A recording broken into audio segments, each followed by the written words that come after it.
ডুয়ার্সের ঘন জঙ্গল ভেদ করে বন্যপ্রাণীর লোকালয়ের হানা নতুন কিছু নয়। বন্য জীবজন্তুর পাশাপাশি সরীসৃপের আনাগোনাও কম নয়। তাই সারা বছরই ভয়ে ভয়ে দিন যাপন করতে হয় জঙ্গল লাগোয়া এলাকাবাসীদের। এদিন জঙ্গল লাগোয়া একটি রিসোর্ট থেকে উদ্ধার হয় বিশালাকৃতির একটি কিং কোবরা সাপ, যা নিয়ে স্বাভাবিকভাবেই পর্যটকদের মধ্যে চাঞ্চল্য ছড়িয়েছে।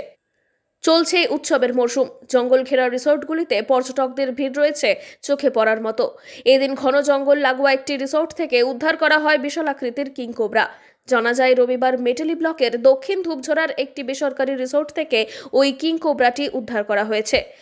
পরিবেশপ্রেমী কিছু বিশেষজ্ঞ যারা তার সাপ ধরে সেটা পরিবেশে আবার ছেড়ে দেয়, তারা খুব তৎপর বলেই আজকে কিন্তু একটা বড় দুর্ঘটনার থেকে রক্ষা পেল।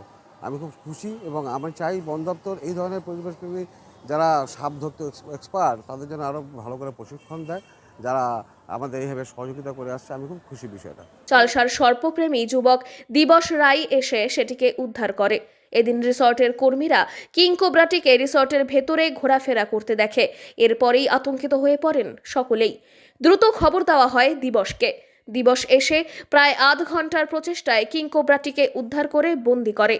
দিবস জানায়, কিং কোবরাটি লম্বায় প্রায় 10 ফিট, তবে সেটি সুস্থ আছে।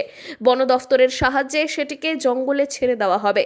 উল্লেখ্য, এই রিসোর্টের পাশেই রয়েছে গরুমারা জঙ্গল।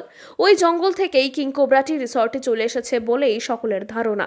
এদিন কিং কোবরার খবর চাউর হতেই বহু মানুষের ভিড় জমে যায় সেটিকে দেখার জন্যে।